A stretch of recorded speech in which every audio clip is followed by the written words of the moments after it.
And the actress said to the bishop, Twitter only has 280 characters. How the hell can I get to know anyone? Yes, Oh, absolutely. excellent. Absolutely. Boom, boom. Thank you for that. Yep. All right. Good morning, good afternoon, good day, and welcome to yet another edition of the Digital Download, Which is the longest running weekly business talk show on LinkedIn Live. nice. This week, we're going back to our original roots for the format of the show. We will be asking, well, what have we learned in social and digital this week? And each of us will share various things that we've found from around the internet. But before we get into that, let's kick off with some introductions. Alex. Good afternoon, good morning, wherever you may be, or good evening. My name is Alex Abbott. I'm the founder of Sapiro and a proud DLA Ignite partner. Hello. Excellent. Thank you. Adam. Hi, everybody. I'm Adam Gray. As you can see, because it says so there. I'm Adam Gray. I'm co-founder of DLA Ignite and a proud partner of these two gentlemen. Thank you very much. And myself, I'm Rob Durant, founder of Flywheel Results, and I too am a proud DLA Ignite partner. So, who wants to kick us off? I have a few things to share, but I know others have talked about bringing some things as well. Robert says, small panel today. Was everyone else drinking last night? It's that summer hiatus thing. You can start, because I'm going to have a rant at some point. You know that. Okay. Well, so exactly. We can save that up. All right. So then let me start with this. Adam, I know you did. Alex, maybe did you, and audience, did you see Simon Kemp's Digital 2023 July Global StatShot report? I did. Hot off the press. Excellent. Yes. He and the team at datareportal.com always do a terrific job of collecting, analyzing, and sharing the latest digital trends. Now, the report itself is over 300 pages long. I haven't had time to digest all of that, but fortunately, he did put together a video explaining his top 10 takeaways. I encourage you to go check it out at datareportal.com, but I wanted to share with you two of the top 10 things that stood out to me. First, at number 5, I'm surprised Barbie hasn't joined the panel. Yes, that should be number 1. I was trying to find a good Barbenheimer, but I just let it go. So at number 5, let me see if I can pull this up. Which is, Number 5 is people under the age of 55 are now more likely to get their news from social media than they are to get it from television. Yes, this is the one I wanted to share. So here we're looking at the social platforms used to access digital news. Simon went on to share that according to the Reuters Institute for the Study of Journalism, 57% of the people under 55 now use social media for news, compared with just 48% of this age group who get their news from television, broadcast TV. Yeah, but don't we have to be careful there, Rob? Because my 75-year-old father-in-law, he also gets a lot of news from Facebook, which is quite often fake, and we have heated discussions around. So it's interesting that you bring that up, Alex, because I went on and did a little bit more research myself, because like you say, Facebook, or is it Fakebook? So this stat was eye-opening to me in terms of the sources. Facebook tops the rankings at 41%. That's greater than 10 times more than the number of people that use LinkedIn for their sources of news. So excuse me a moment while I change our broadcast signal to the other platform. This was also concerning to me. So naturally, I had to Google it. I asked Google, how reliable is the news I read on Facebook? The featured snippet that Google had at the top was from a Medium article, which itself is dubious at times. But there were other articles addressing that question from sources that I would deem as reliable. However, most of those were dated between 2018 and 2020. So they felt a bit dated, honestly. The results also included a link to, in fact, from Facebook corporate pages. One was titled, "Helping ensure news on Facebook is from trusted sources," and the other was "Tips to spot false news." So even Facebook is aware of the problem that they're dealing with. And that's when I came to the same realization that you had, Alex. I realized that the news doesn't differentiate posts by Fox News, NBC, or the BBC versus posts from my conspiracy theory spewing in-laws. To some, both may be considered quote unquote news. And to others, only one of those sources is legitimate. I'll leave it to you to figure out which one, but I will say this: pray for us. Yeah, but I think that a lot of the challenge is that increasingly the mainstream media is not an impartial news channel. So when I was growing up, I genuinely believed that the BBC was a bastion of honesty and impartial reporting. And as I've got older, I've realised that even at the time, that certainly was not the case. And now it is even less so the case. And I think that the challenge that people have is that there are multiple sources and everybody's lying to a greater or lesser extent. And some of that is consciously misleading people. And some of that is unconsciously misleading people. You know, without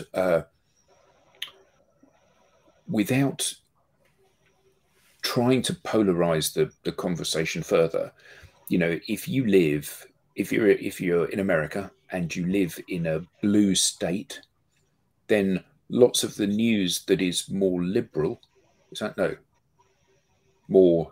live in a red state, most of the news which is more liberal seems like it's fake news, because you are in an echo chamber where everybody is saying the same things. And conversely, if you live in a blue state, lots of things that you hear from the GOP and news that reports that in a favorable way seems like it's fake news. And the problem is that I think everybody, irrespective of your political belief, would acknowledge that, and politics is a really good example because it's so divisive, that there are extremes in reporting. You know, in this country, we have the Daily Mail on one side and we have the Guardian on the other. And whichever one of those, depending on your political leaning, you see one of those as being very slightly left or right of truth. So, you know, if you're a staunch socialist, the Guardian is very slightly left of truly accurate reporting. Whereas if you're, a very strong Tory, then the Daily Mail is only very slightly right of what absolute truth is. And the problem is, without any impartial reference point, without any calibration of what's true and what isn't, you can't begin to have an impartial judge of these things. You know, one of the key cognitive dissonances that humans have is that you believe that news and what people read and what is purported to be true by the news channels has an effect on everybody's perception of the world, except yours. You're actually immune to this stuff, and you're the one that's the one that is impartial about these things. And you know, as the old saying goes, there are three versions of events. There's your version, there's my version, and there's the truth. And I think that part of the problem is that you as an individual, you as an enlightened person that is prepared to at least give both sides of the argument airtime, you as an individual, you find it very difficult to differentiate where the truth is in these statements. So how can that be done at scale? I was interviewed I don't know, before COVID now, where Facebook had said that they were going to be measuring posts to try to weed out untrue posts, you know, fake news and whatever. And I said in the news review, the fundamental problem with that is that they've got 2 billion people on Facebook. So how many people, if everybody posts once a day, that's 2 billion posts a day. So how are you going to consume those 2 billion posts a day, then fact check those 2 billion posts a day, then moderate those 2 billion posts per day? Because if you don't have a difference in opinion, you don't get any debate. So you've got to allow a little bit of latitude around what actual fact is. So actually, this is not something that can be addressed that easily. And I think that part of the reason that people are choosing now to consume the news from social media is that A, they're consuming it when they want it and in the way that they want it. And B, if I'm going to be lied to, Rob, frankly, I'd rather be lied to by you. You know what I mean? Just because at least I like you. And I think that people have become very disillusioned with their inability to grasp truth and what is truth out there. So it's interesting that you said growing up you thought the broadcast news was impartial. It was truth. Yeah. It was truth. Yes, thank you. Because that's how I grew up as well. And because it was truth, my belief told me, that made it impartial. It wasn't until it became more extreme, especially regarding political reporting, that I started to recognize that there is a bent to it, regardless of which outlet that you're learning from. And instead of picking sides, I generally tap out. Well, and the same, you know, this, so I was reading a little while ago now, maybe a few months ago, trying to remember the source. I think it was Trust Radius had done some research into, you know, buyer confidence. And so from a B2B perspective, and the fact that research, vendor blogs, websites are falling down the priority list of trusted sources that buyers actually use to inform their decision, because it's difficult to believe, you know, what's written. And, you know, without naming any names, even some of the most well thought about research businesses are paid to carry out research, and then is actually, you know, the conclusion of the research is, funnily enough, aligned to the value that the tech company that sponsored them to do it values. Yeah. What do you believe anymore? Well, I think that so I'm incredibly impressed with my son. So he is one of the few people that genuinely reads from multiple sources. So, you know, most of us would read from mainstream sites, but he reads from, so for the war in Ukraine, for example, he reads mainstream media that is available in this country, and he reads Ukrainian mainstream media, and he reads Russian mainstream media, and he reads Indian mainstream media, which is more impartial than us, but slightly more aligned to Russia than we are. And from this, he has at his fingertips a huge number of facts about parallels and kind of hypocrisies in how both sides are talking about the conflict and both sides are behaving. The problem with that is that it requires a huge amount of effort and a huge amount of open mind. You know, he's 19, so he hasn't yet been programmed in the way that we've been programmed to have this kind of ironclad belief system, because, you know, all of us are subject to 20, 30, 40, 50 years of being spoon-fed someone else's view of the world. And I think the challenge is that, that, as you said, Alex, everybody's got an agenda here. You know, so whether we're talking about news and how people consume it, that's why people are not buying mainstream media and consuming mainstream media in the way they were, and whether that's buying reports. You know, even if you are unwittingly biased, you are biased. You know, because anything that doesn't align with your compass for what should be true seems like it's fake. And even if you're not deliberately misleading people, you throw out news that is fake.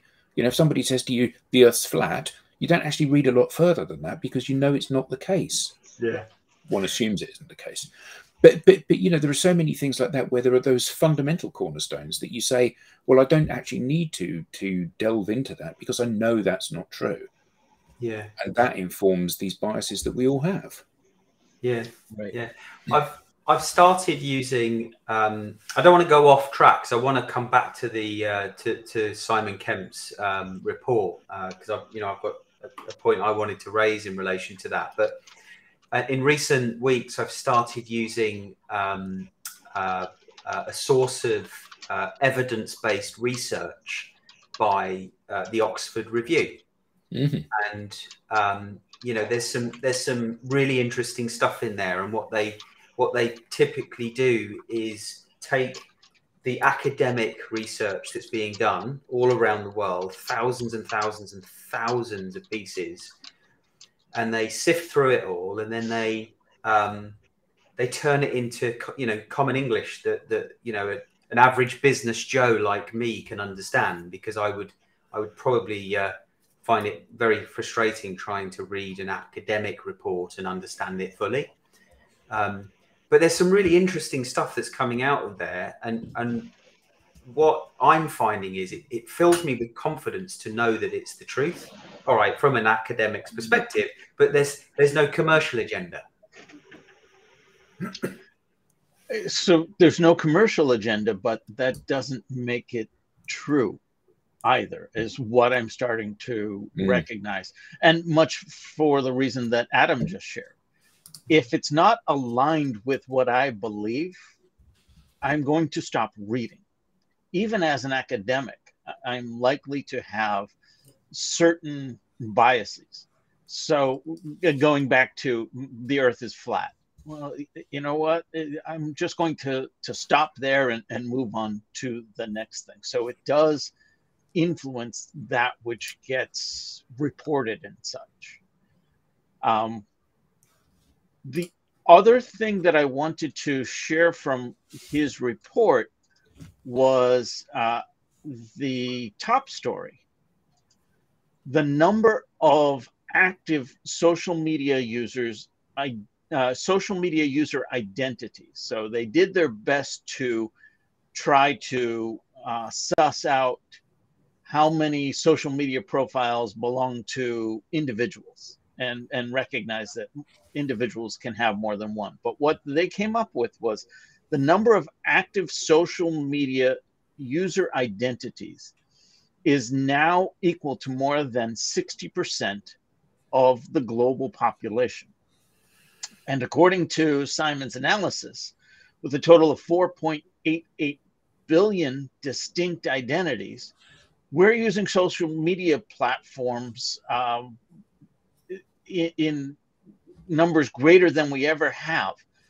60.6% of the world's population is what he calculated that to be.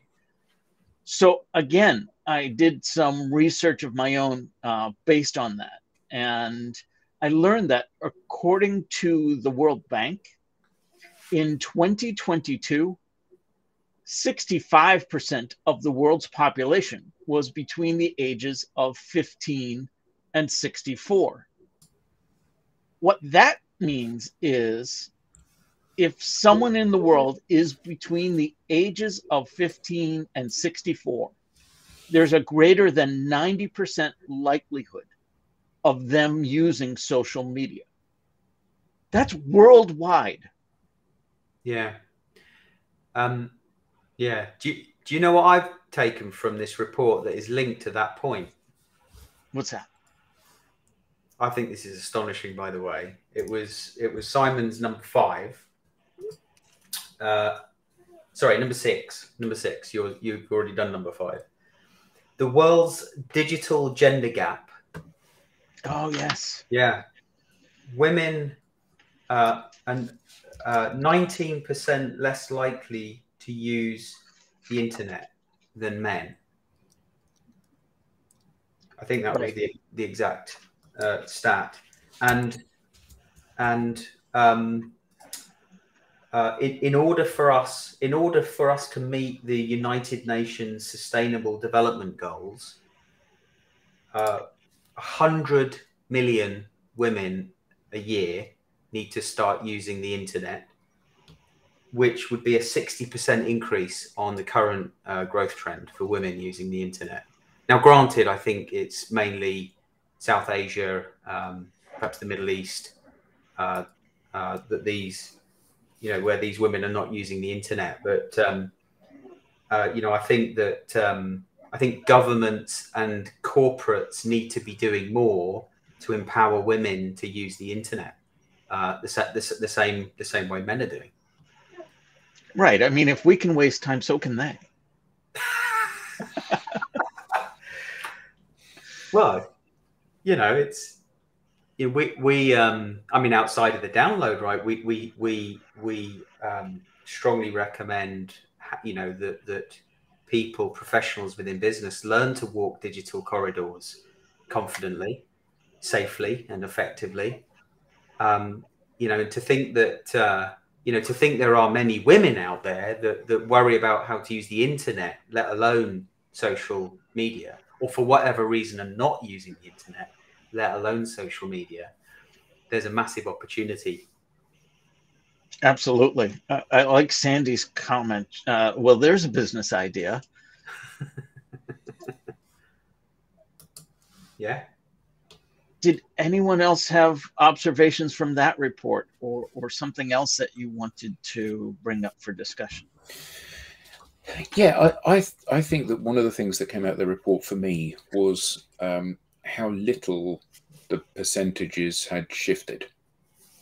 So, what we're seeing is we're seeing growth in almost all areas. So, more people are signing up. The percentage of people that the identities as opposed to people on the earth have increased. The penetration of the platforms in different geographies has increased.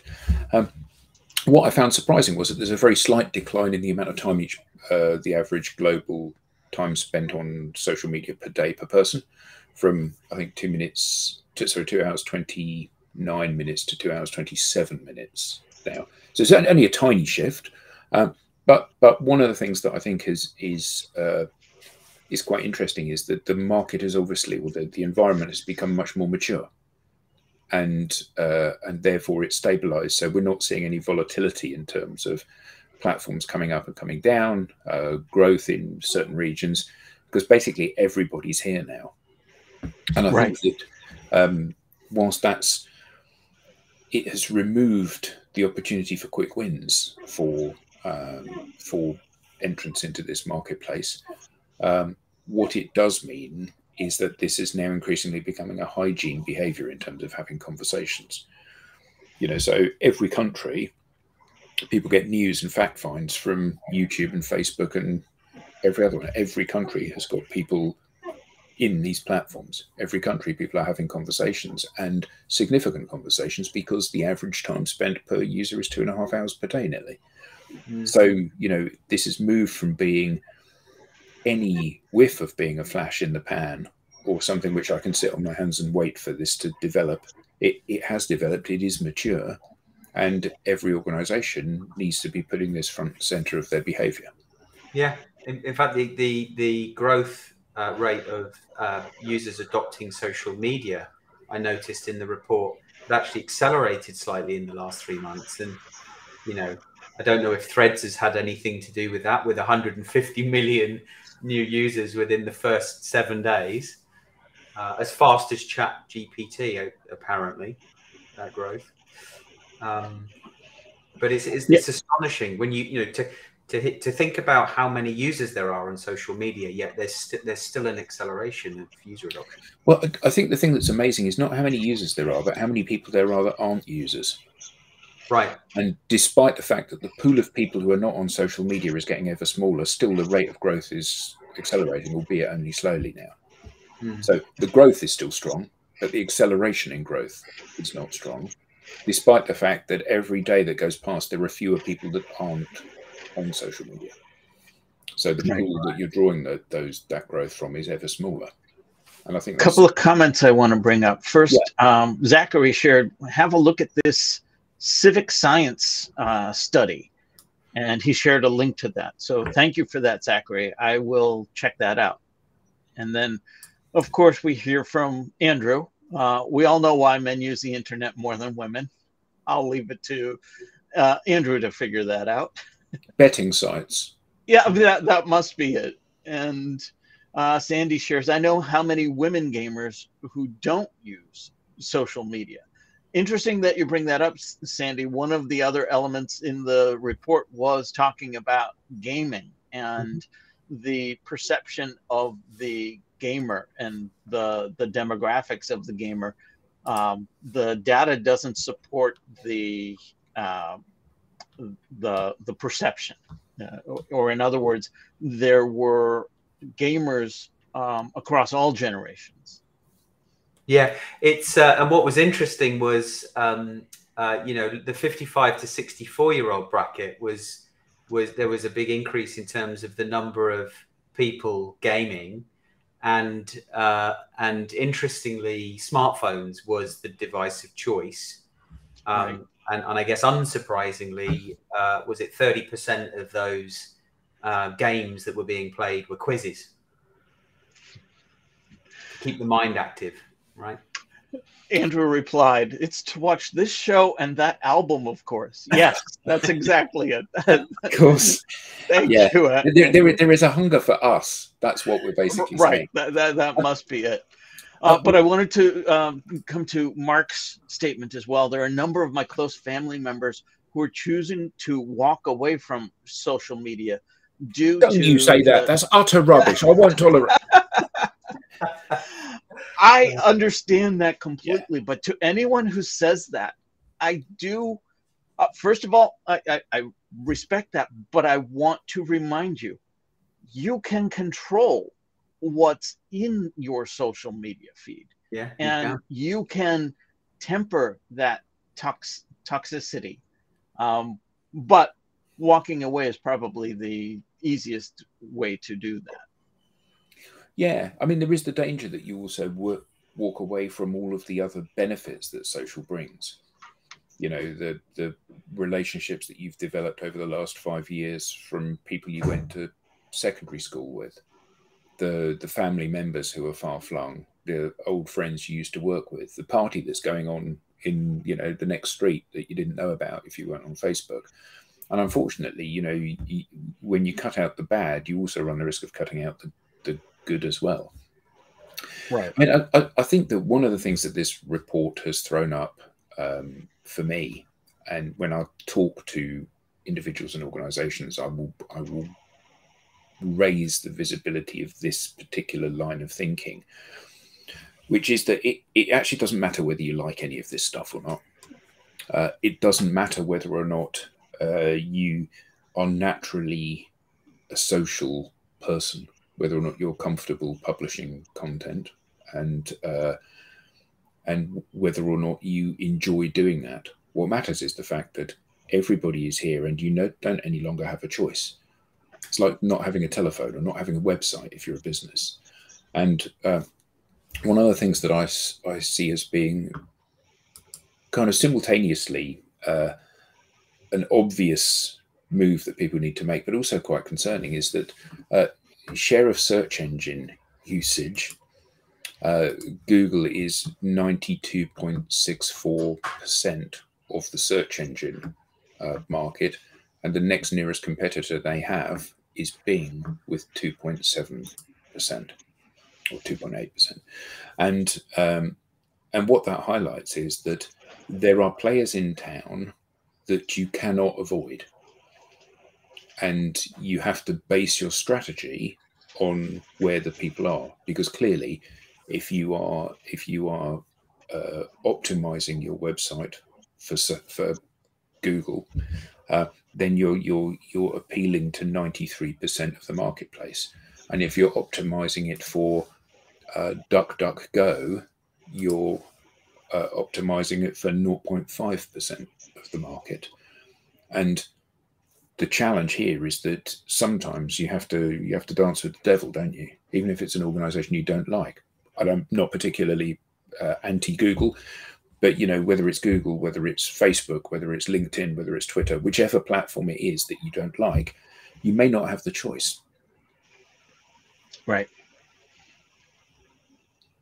You're on mute, Alex. There we go. Whilst it wasn't. At least we weren't live when you were talking, when you weren't on mute. Yeah. Whilst we think about or ponder that, Adam, I just want to let Sandy Adam know that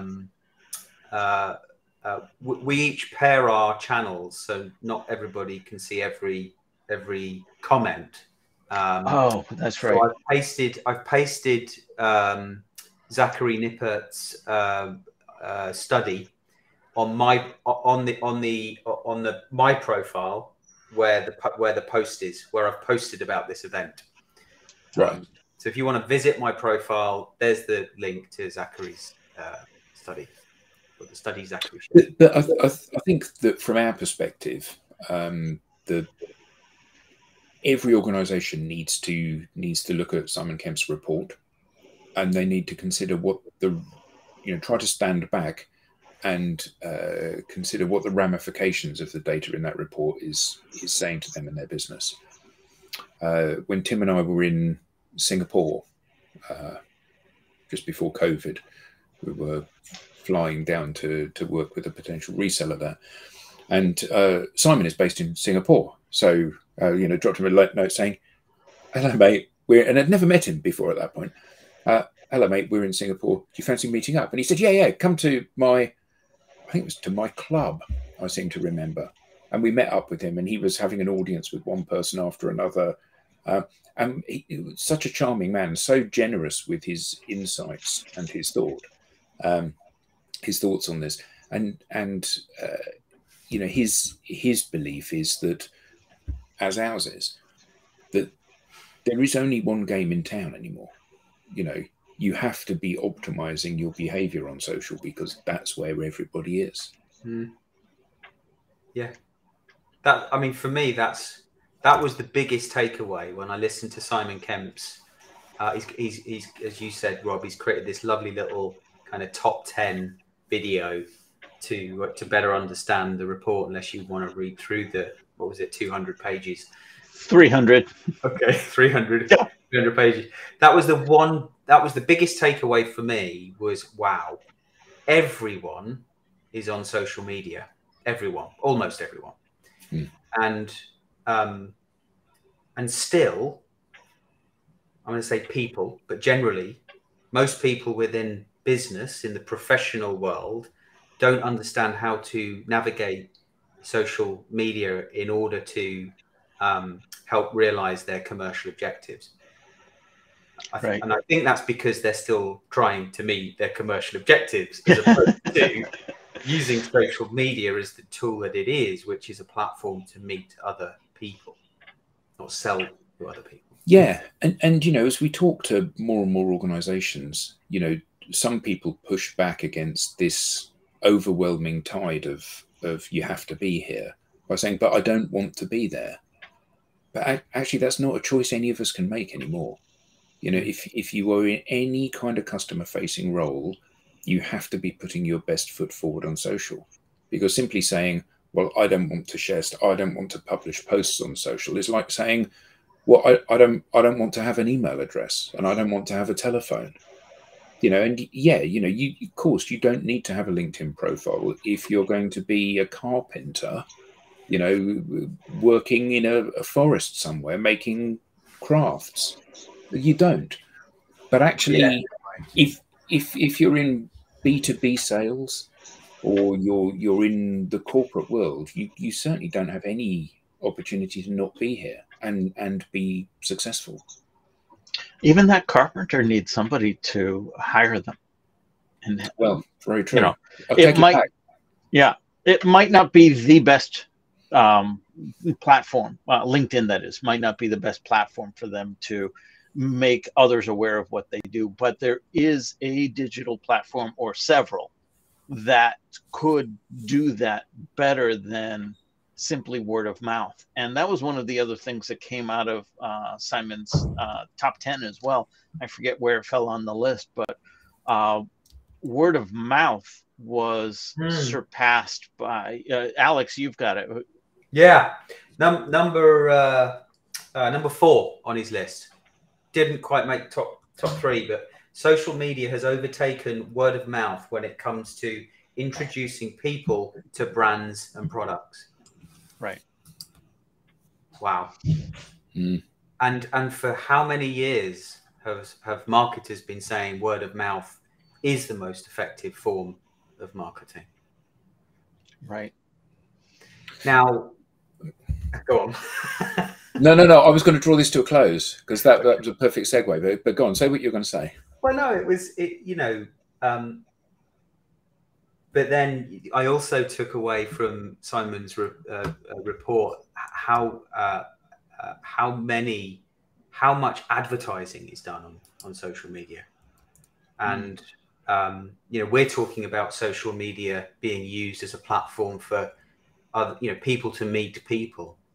Yet businesses are spending vast amounts of money advertising on social media, and how much of that is actually effective. Well, anybody that doesn't follow him should follow one of our associates, a guy called Stephen Sumner, who is often sharing stuff about ad fraud and how clients are not necessarily getting what they think they're getting when they buy advertising on any digital platform. Yeah. Anyway, So, you were going to say? Yes, I was going to say that a month ago I went to a live event. It was a B2B exhibition, not a huge one. Maybe the company running it and sponsoring it, and maybe 20, maybe a few more small stands. It's unlike you, though, Adam, right? Sorry? It's unlike you to go to an event. Yeah, and I'll explain what the fallout from that has been. So I went there because we were engaged to speak at this event.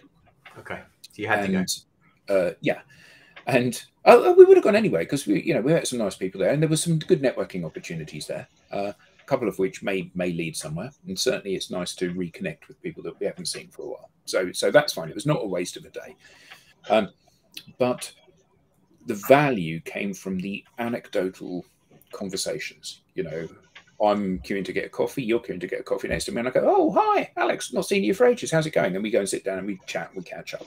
That's incredibly valuable. And actually, still, even in the digital world, it's quite hard to emulate that in exactly the same way that it happens with a chance encounter in the physical world.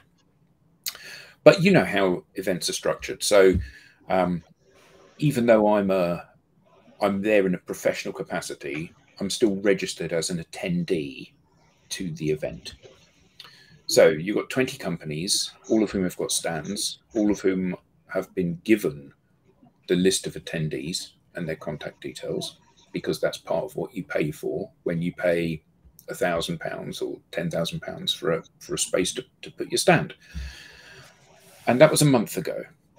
And today I received my 6th email from one of those companies. Okay. A company that I didn't speak to, I didn't pick up a free gift from, I didn't opt into their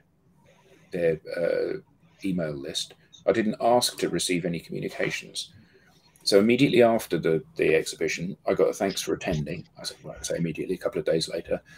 Then I got a, we're going to be at this event next, why don't you come and visit us there? Then I got their bi-weekly newsletter. Then I got their, here's how you can find our products and services on our website. I mean, I ask you, if you've got to give someone a map to find their way around a website, you must have a fundamental problem with it. Then they sent me a video, and then they sent today their fortnightly newsletter again. Now, this is the fundamental problem with how most organizations market themselves. You know, what they do is they get a little bit of value, i.e. my contact details, and then they literally grab it by the throat and they wring the life out of it. Yeah. And the belief that you've emailed me immediately after the show, you've emailed me again, you've emailed me again, you've emailed me again, you've emailed me again, because the next email, that's going to be the one that's going to trigger me to pick up the phone and go, oh, well, I didn't know how brilliant you were. No, I think it's 28, isn't it? Yeah. Well, yes, very possibly. And I mean, I suppose I should be thankful for the fact that my phone hasn't started ringing with these people cold calling me. But it's not even like it's bad practice or worst practice. You know, it doesn't matter how naive you are about comms and marketing and even sales, you must in your heart of heart know that if somebody has not responded to the first email or the second or the third or the fourth or the fifth, the sixth one is not going to make them go, oh great, I need to be working with you guys. And you know, it is a company now that if anybody mentions them, I will say, oh yeah, I wouldn't want to work with those people. You know, it's turned me from somebody that was a floater, an agnostic, somebody that was neither a detractor nor a champion for their brand, into somebody that I would recommend people actively not get involved with this company, because if they get your details, you won't be able to get away from them. And I think it's a good metaphor for how desperate so many organizations are. You know, we've got this tiny little glimmer of something, you know, half a dozen email addresses that we've not seen before. So now we're going to try battering them into submission. And but you're confusing marketing and sales. You understood each of those emails and the content within. I presume that means you opened each of those emails. That sends a flag to the marketing team that says, got another one, because they're measured on email opens and impressions and clicks. The sales team is the one that... to write the blog article that I wrote that I haven't yet published, I did in fact go back and open all the emails. and now you've said, I'm receptive to these emails. So you're going to reinforce that behavior, and they're going to continue to email you. Well, they might ramp up the frequency now, mightn't they? I mean, there's not much opportunity for that, but yeah, that's how their performance is measured, because somewhere we think that there's this fuzzy math that tells us this marketing activity leads to this sales result. And it happens enough that, yes, we're going to continue to do this because we don't know anything else to do. Marketing is there to build the brand awareness. And each time you open that email, you're reinforcing brand awareness. And you might not buy today. You might not buy tomorrow. You might not buy for 3 years. But when you do buy, marketing's going to say, see, I did that. Now, sales is going to say, I did that. Well, neither of them are going to be saying that. Well, I'm not going to be buying. But I get right. The point. Yes, I get the point. So I worked on the kind of the B2C side of the house for many years, worked for different companies that actually provided email marketing technology. And there was one thing that marketers cared about the most after revenue, and that was the unsubscribe rate. You know, the desire to keep the unsubscribe rate under 1%, the focus that they would want to put on ensuring that their customer base wasn't over-mailed, over-emailed, because they would zone out or get peed off or unsubscribe. Why is it that B2B marketers appear not to feel the same way as those B2C marketers? Well, I think that the B2B business world is very different, isn't it? You know, it's different because it's a high complexity sale. You know, I do not respond well to advertising. The fact remains that I still buy things from adverts I see on Instagram. You know, we all do. Be that rucksacks or training shoes or those special forces belts or whatever it is that we go, oh, that's what my life's been missing. I need one of those. But actually, the fact that they're useless, either because they're no good at what they claim to be doing, or they're useless because you have no use for them, and you realize that after you've bought it. The fact remains that it doesn't matter. If you spend $10 on a belt, or even $100, or even $200 on a belt, actually it's not mission critical. If you spend $2 million on a new ERP system, it is mission critical to your business, because you've got all of the associated costs. And I think that there's a big difference in terms of how much people have to be pursuing and guiding people through that process. And B2B businesses tend to be very much structured, don't they, on a quarter by quarter basis. Alex, we're getting to the end of the quarter. You need to bring in some business. What are you going to do? Oh, well, I'm going to email everybody on my database again. Do you think that's the right thing to do? No, but at least I can tell my boss that I've emailed everybody on my database again.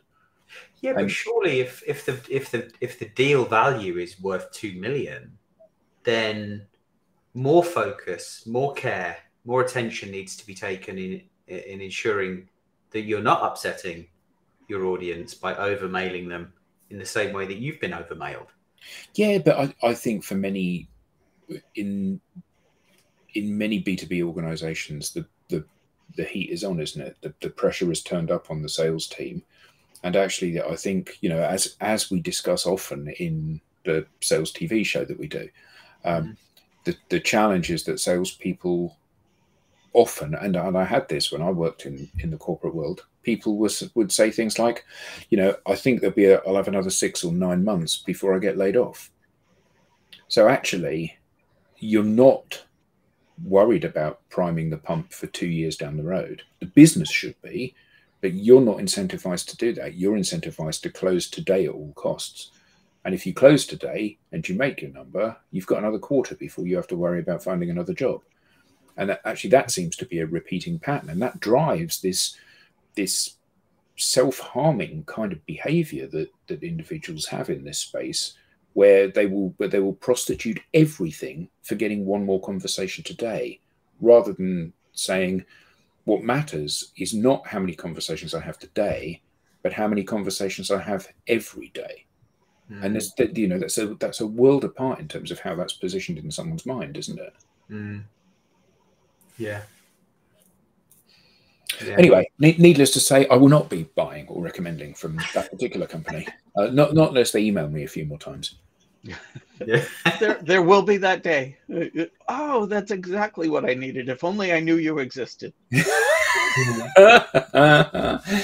Yeah, absolutely. But it is something that we see time and again, isn't it? Organizations that are completely at sea now because all of the things that they have been doing simply don't work anymore. And it's not to say that marketing doesn't work, but it's reasonable to say that marketing doesn't work in its current form for most organizations. Hence the fact they've got no pipeline. Yeah. Can I just say, every day is a school day, and I have learned something on the call today. Thank you to Robert Matson for talking about the Rashomon effect in one of his comments. I didn't know what that was until I looked it up. The Rashomon effect describes how parties describe an event in a different and contradictory manner, which reflects their subjective interpretation and self-interested advocacy. Interesting. It reminds me a little bit about the dog in the yard question that I got in some leadership training many years ago, and the importance of communication. To your point earlier on, Adam, you know, if I was to ask you both, picture a dog in a yard, a very simple instruction, you'd think about the same things, but you'll both, I'm sure, think about a different dog, a different yard, a different fence. And no, I'm thinking about a dachshund in your back garden, as it happens, Alex, which is exactly what you're thinking about. Yeah, it doesn't help that you've seen photos of my miniature dachshunds and my garden. Yes, exactly. Yeah. The brand is strong in my mind because of all the emails that you send me. That'll be it.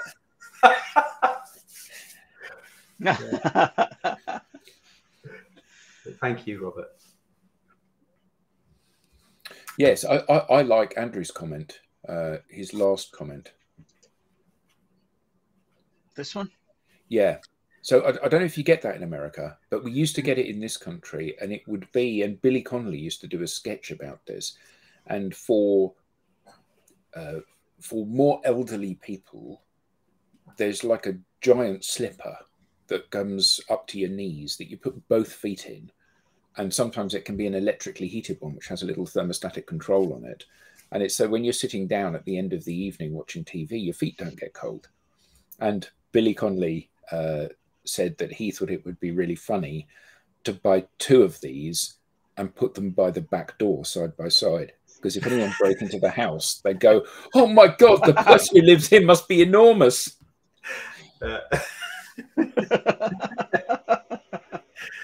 Yeah, that's it, Chris. You were in the same training program. So Chris, hello, mate. What dog did you imagine? And what dog did you imagine, Alex? Yeah. Well, at the time or now? Well, at the time, of course. Yeah. I don't think I can remember. I do remember it was probably something like a Labrador. I do remember a red shed and a white picket fence and green grass and a fairly simple patio. Yeah. Right. So let's see what Chris imagined in that very training session. Yeah. Thanks, Andy. Have a good weekend. But yeah, it is interesting, isn't it? How we all draw different things from the facts that we're given. Yeah, there we go. So he was on pretty much the same page as you, obviously. Yeah. But it is interesting how we all assemble these different snippets in a different way, isn't it? And draw different conclusions from it. And I think that that's part of the point. You know, I think that we all, whether we mean to or not, live in an echo chamber. You know, and we see this as individuals when we're consuming news. You know, you join groups that are groups about things that matter to you. You know, whether that's your hobbies or your beliefs or whatever it may be. You join groups of like-minded people so that you can be have your beliefs ratified and supported. And organizations do it as well. They nice. Yeah, organizations do it as well. They surround themselves with people that pat them on the back for the job they're doing. And I think, you know, I keep bringing it back to kind of organizational behavior, because people will be people, you know, whether I agree with your views or not. Actually, that's not the issue. But organizations have a duty of care to the people that work within them. And a lot of the problem, the challenge that we're seeing at the moment is that organizations genuinely believe that they're doing a good job. But the acid test is not how many clicks. It isn't how many views. It isn't how many attendees to your webinar. And it isn't how many downloads of your white paper. That's not what matters. What matters is how many people are asking for proposals and then subsequently buying from you. Yeah. And every organization that I talk to says they have no pipeline. Not pipeline's a bit weak. They have no pipeline. I've had 2 conversations in the last week with organizations that have said we have 0 pipeline. Mm. Now, if you're a sales leader and all of your team are out there treading the boards, what can you do if you've got nothing in the pipe? And it's also back to the what to believe discussion, because some sales leaders are told that their reps, their teams have pipeline, when if you really stress test that pipeline, they have, you know, at best a small pipeline. Yeah. Yeah. Yeah. Or the viability is small. I can fill a pipeline with whatever. You give me a number, I will hit it, unless it's a sales number. Yeah, absolutely. Absolutely. And yeah, and I think that that's one of the that's one of the challenges, isn't it? You know, that that we need to be measuring the right things to drive the right behavior to get the outcome that we want. And it's all very well to say, you know, we're hitting all of our KPIs, you know, your personal KPIs, but you know, we see it time and again that doesn't stop people from being laid off when there's no money. Yeah. Does that mean the KPIs are wrong? Well, it does, but I think it's more than the KPIs being wrong. I think it's the whole belief system around around how those KPIs, what those KPIs are indicative of. That's the problem, isn't it? So once upon a time, there was a direct correlation between how many times you picked up the phone and dialed somebody, how many people you got to speak to, and how much business you got as a result of that. Now, it doesn't matter how many times you dial, nobody wants to talk to you. Yeah. So that whole avenue is now a cul-de-sac. I think the other, yeah. Go on. Sorry. The other issue I see is culture. So, you know, culturally within organizations, an environment, you know, where you can freely challenge the way people are doing things, to encourage healthy debate and then try new things, seems to be absent from so many organizations when we think about sales and marketing, because so many people within these businesses, you know, salespeople and customer success alike, are being told to continue doing the things that hadn't worked before and still won't work today. Yeah, and I think that taking that step back and, you know, saying, when people say I'm really busy, and this is whilst this is a comment about salespeople, it's not an attack on salespeople. Salespeople say I'm really busy, I'm doing everything you're telling me to do, Alex. But the output is there's still no pipeline, there's still no money. So whatever you're doing isn't working. So the idea, I haven't got time to do other stuff. Well, you have, because you don't need to do any of the things you're doing because they're not working. And I had a conversation with a sales leader just this week, and I said to them, I'll wager that everyone in your sales team is really good at both closing and administering the sale. And they said, yep, they're really good. I said, so why have you got no pipeline? And they said, I don't. And what it boils down to is the fact they're not having any conversations. So, you know, you can be the best closer in the world. You can be the best at administering the sale and navigating the politics of your company and theirs. But ultimately, if you're not talking to people, there is no opportunity for you to deploy those skills you've spent 20 years learning. And that's the challenge that organizations have to address. Yeah. You know, not the messaging, not more value selling. No, and not generating new content. And not, we're going to do some role play on how you can close a sale, because until you've actually got somebody in front of you that you can sell to, you can be the best salesperson in the world, but you're never able to demonstrate that. Yeah, I've got a couple more facts from Simon's report to share. Brilliant. Before we close out, video accounts for 3/4 of all cellular data. I think on average now 20 gigabytes per month are used by every single cellular phone. I forget the total number. It's a big number that is consumed globally. OpenAI had 300 million unique visits in May.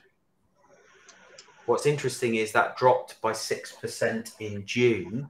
So the big question now is, has OpenAI started to lose traction, or is it just because, again, Threads took center stage? Don't know. We are coming up to the top of the hour. And before we get cut off, I just wanted to share with everyone, first and foremost, thank you to the audience for the active participation. And if you have something to say, we would love to hear from you. We would love to have you on the show.